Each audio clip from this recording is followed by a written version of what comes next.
Assalamu alaikum wa rahmatullahi wa barakatuh. If I tell you that you are in the plane and I'm going to put a parachute and I say jump, would you jump? When you look at those individuals that do these things, hair-raising experiences, swimming with the sharks, what do you say? You say they've gone mad, right? Yes, we're talking about fear. But the real question is, and today I want to discuss this issue of fear. There are so many definitions about fear. What is your fear?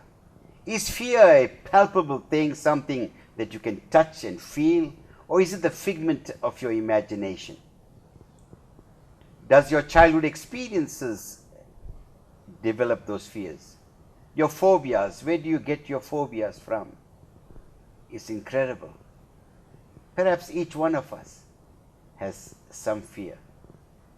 And the purpose of this program is to liberate you. Because once you are liberated, what happens? You are emancipated. You are free. Free from danger, as it were. So therefore, my dear friends, my colleagues, how would you define fear, Abdul? You know, I think fear is the most dominant emotion in the world. I think it definitely is. How would describe fear? I call it 4 words: F-E-A-R. Face everything and respond, or face everything and rise. And to me, fear is W-I. What is W-I?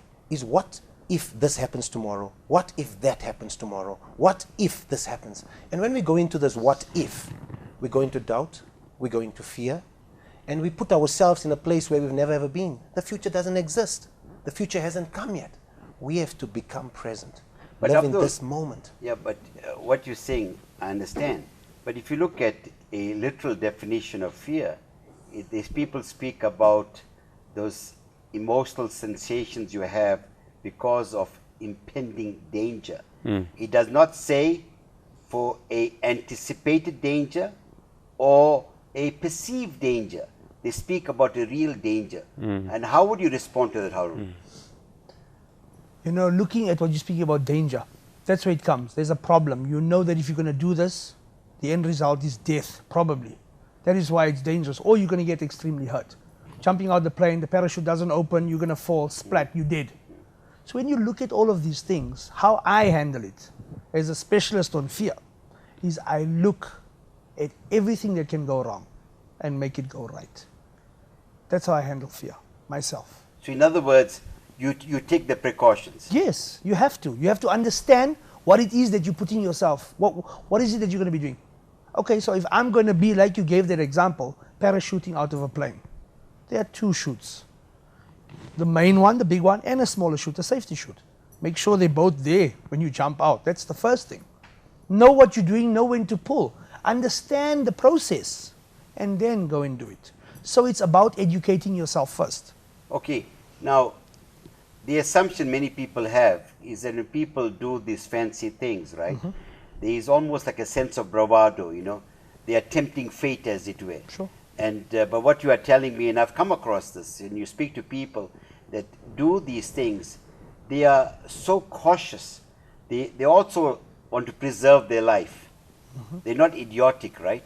And so I think it's very important for people to understand that, because I think this is often misrepresented, right? Yusuf, I mean, you have any fears, Yusuf? Oh yes, definitely. I think we wouldn't be human if we didn't have any fears. You made a very good point earlier, and that I believe it's almost in our DNA to be instinctive toward a fear of whatever nature. Sure.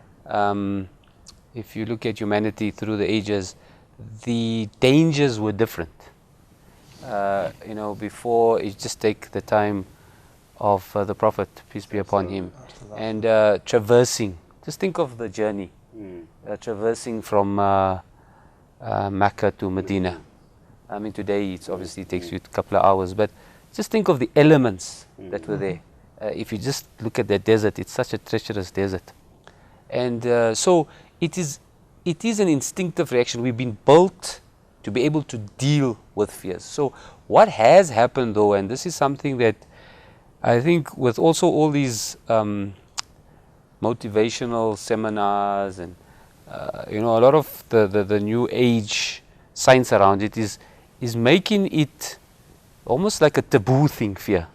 And what I like of what you're saying is that if we know that and accept that it is part of our DNA and a part of our life, how do we deal with it? The dangers now are different, right? We live in a different world. We live in this technologically advanced world. Our fears have been created in a different way. I mean, there's this fear of success and a fear of failure, being ostracized by society because we might have failed. And so Abdul, you were saying that we're creating this what-if scenarios that are not even real, right? And that's what is now, which is the disease. That's the disease that is crippling us. Right? Funny, you're talking about this. Allah is so merciful. It's I don't know if it's nostalgic but I remember going to. I'm from Poshepson, and we had a tendency to go for a picnic, and then I used to go with friends of mine, and this one person had a vicious Alsatian, and he wanted to teach me to swim. Seriously, right? I still fear Alsatians, and I fear the water. Right?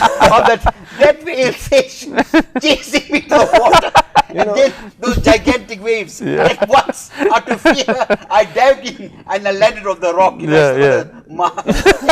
I just thought, we're naturally reactive people, and if we can understand that we're reactive people, and I like what Harun says is, even though we are reactive, we must take calculated risks. We must be aware of what is the situation. When we become present, to the moment, we now are aware of what is happening in our surroundings, and then we don't react. We step back, we slow down, we step back. The moment we lose focus, our body becomes tense. We start sweating, our hands become tense, we become agitated, we become risky, and suddenly we're going to what if this happens, what if that happens. When we control that, when we just step back, we have the power to unleash our potential. I just want to ask something on that point, right? And I mean, I know that you do all these jumping off planes and whatever. Now, I was speaking to a guy who actually jumps off planes, right? And he said that they taught that if ever you get to a point when you're about to jump and you don't feel that sweaty palms, whatever, is the day that you need to stop doing it. Because now, or don't jump. You shouldn't be jumping. Because now you haven't done that. I know as being a hafiz as well, and reciting the Taraweeh, performing Taraweeh, there is not a year that goes by that if I stand in front on that musalla, no matter how many people are behind me, you don't have that sweaty palm or that, because that is part of you, and it's how you deal with it that leads to your performance. Sure. See, we can have that, but the key is, when you have fear, step into your fear. Successful people step into the fear. The fear will always be there, but the moment we step into the fear, we encounter the danger, we are ready for it, we can take on any challenge. You know what I call that, Yusuf? Okay, before you continue, what I want to really talk about, right? I think we have some understanding of the definition of fear. Sure. And we're saying it's a real thing, right? Definitely. On the one hand. But we also, what I want to know is, let's talk about the different kinds of fears people have. So I want to pose a question, right? What is the number one fear in the world? Is it not public speaking? Public speaking, indeed. In America, public speaking is number one, death is number 6. Public speaking. And Alhamdulillah, I've dealt with that fear. You did a book on public speaking. No, but I handle dealt fear. Yeah. But I like to talk about it, right? But I want to just share an episode that for me was very spiritual. And I want to see to what extent it links with you, Harun, right, in terms of what you do. There was a friend of mine, and who said to me, whilst we were performing Umrah, he's from another part of the world, that he's got cancer. My immediate response was to hug him and cry on his shoulder. And he said to me, no, Idris, I have a story to tell you. He said when the doctors or the physician pronounced that he had cancer, what happened was he phoned his spiritual mentor in Yemen, Habib Umar. And Habib Umar told him this 3 times, and I want you to analyze what he said, and perhaps when you come back we can continue it, but I want to just complete the story. He said to him 3 times, I bear witness, I bear witness, I bear witness. There is a cure for everything except fear. Do not surrender to your fear, but surrender to Allah. We'll come back and we'll talk about that. Time is now. Time is now. Assalamu alaikum. Welcome back. I was sharing this with you, Harun, in terms of what the scholar said, and whom I have a tremendous respect for, in terms of your understanding of fear and the connection with Allah.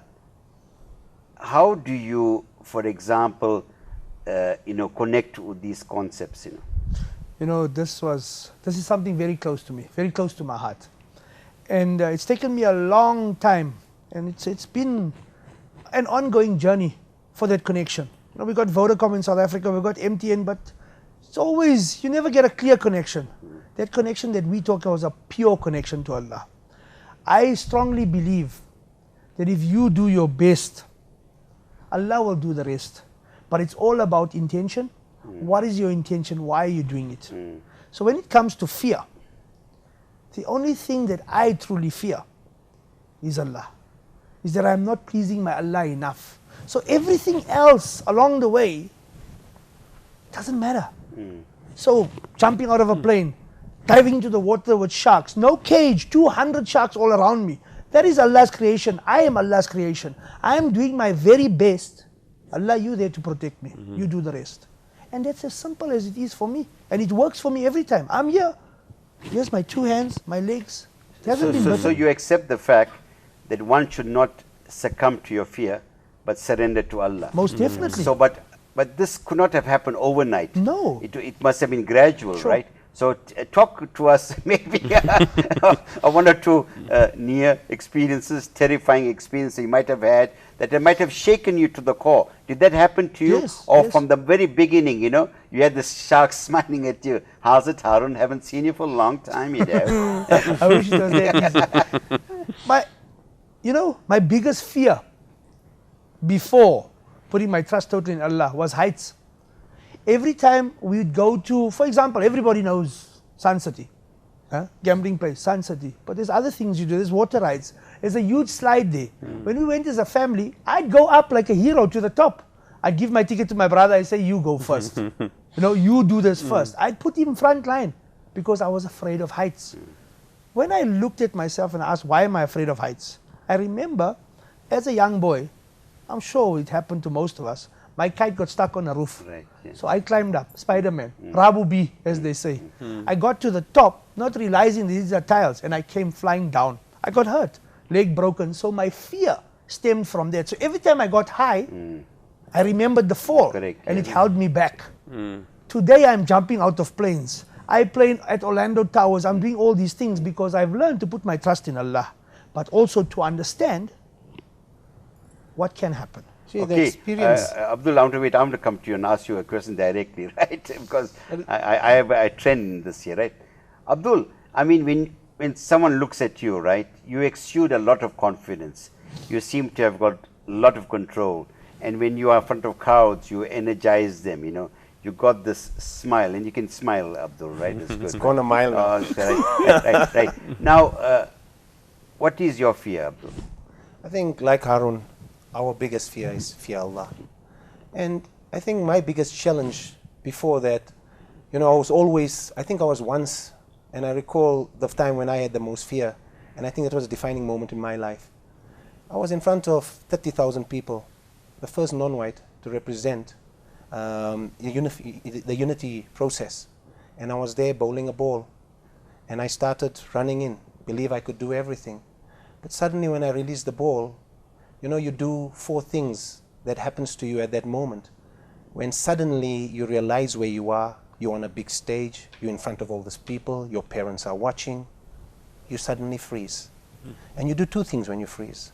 You flight or you fight. You run when you flight. I couldn't run and I couldn't fight. I just froze. You choked. And suddenly I was there in front of 30,000 people on a Friday afternoon where everyone was watching and supporting me when I was at the prime of my career, and I failed in front of everyone else. It was that moment that, alhamdulillah, I can look now back and say it was a defining moment in my life. Because if I didn't fail that moment, I didn't learn the lesson of that moment. When I went home, and imagine knocking on a door and you're dead open and you've disappointed your family, you've disappointed your friends. You know, it's that failure. And that broke me.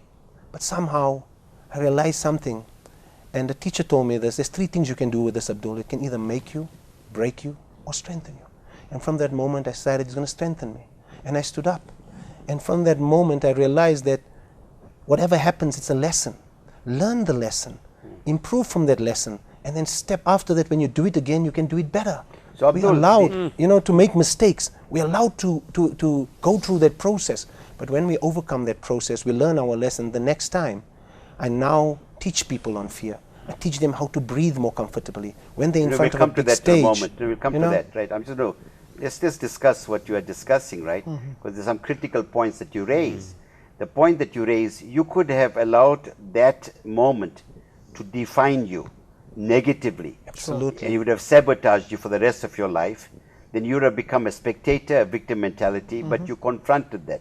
And let's talk about that. I think these are the critical issues we need to talk about, right? Now, the point is this, that human beings, many of them are in denial. They do not confront issues, right? There are people who are afraid to interact with fellow humanity. There's a sadness. Some people lock themselves up in the room, right? So the issue is, how do you confront your fears? What do you do? Do you get external help?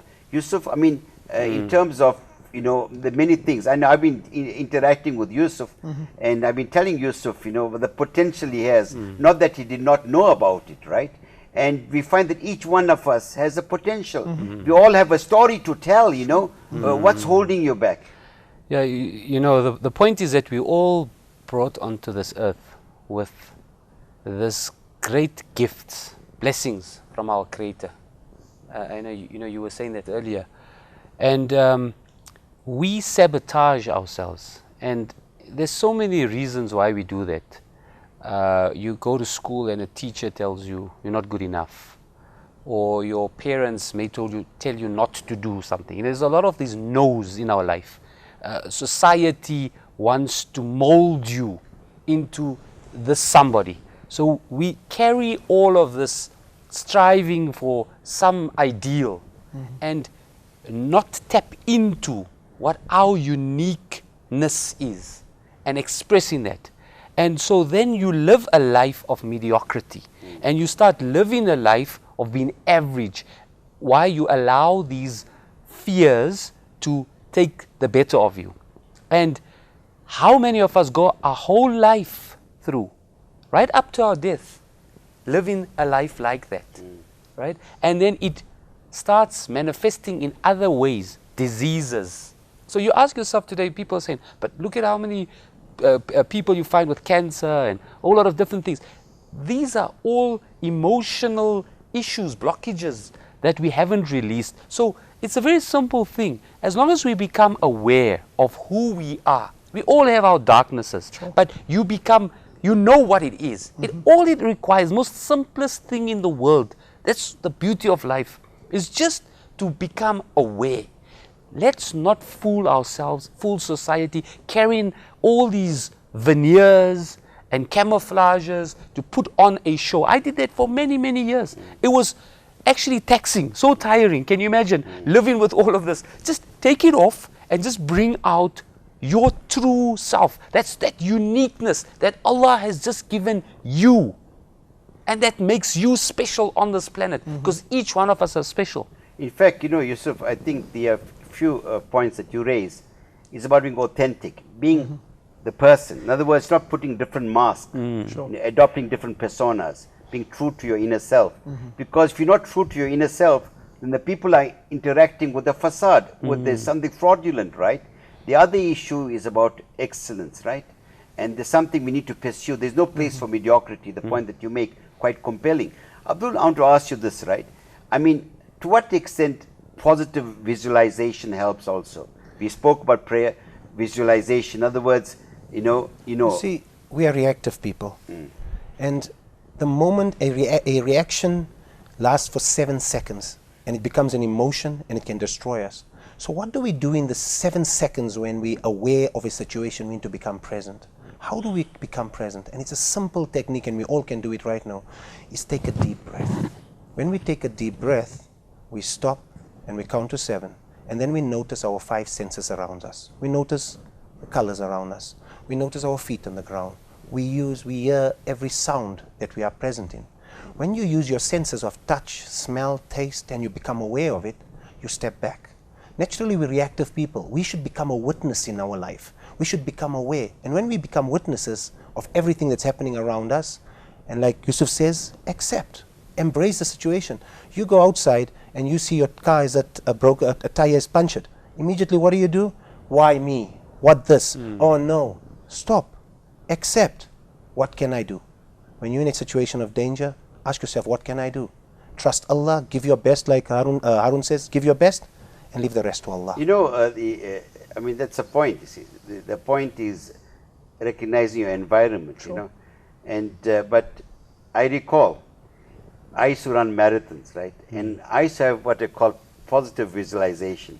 I used to imagine that there, at the end, my wife is waiting and celebrating and I'm putting a smile, really, I mean it. Yeah, I'm putting a smile. I say, my baby is waiting for me, really. Your You do shushu that. babalina. My shushu Shushu babalina, babalina. doll house. You start with the end in mind. Yeah, end in mind. Yes. So what I'm saying is this, and it's very important, you know, it's very important. This topic is so critical that we are discussing, because there are many people, brothers and sisters, allow our fears to sabotage us.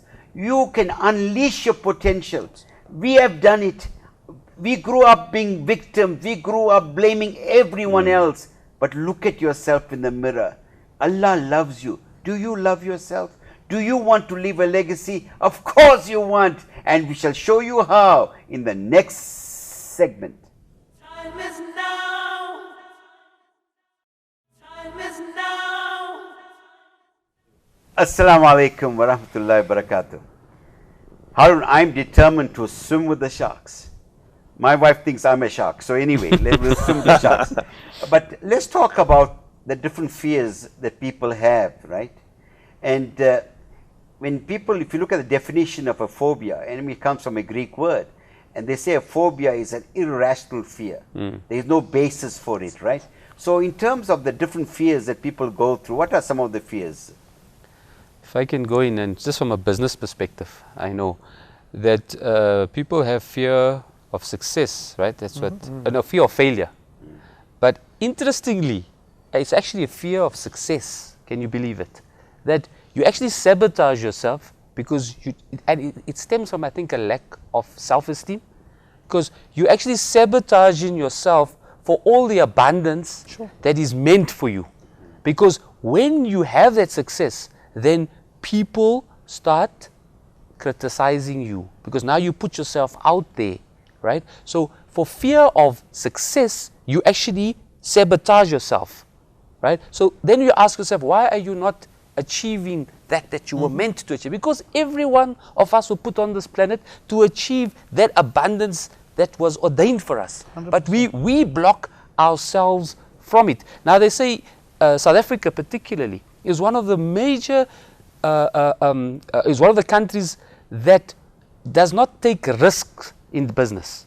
And why? Because think about it. As soon as somebody is put up, maybe the person has achieved some success, what do we all do? We immediately want to bring the person down. Right? And so what we do, we ingrain the culture of sabotaging ourselves. Because we spoke about it. What is success? It's failing your way to that positivity. Okay, you know, it reminds me of a succinct quotation that says, I can appreciate when a child is afraid of the dark,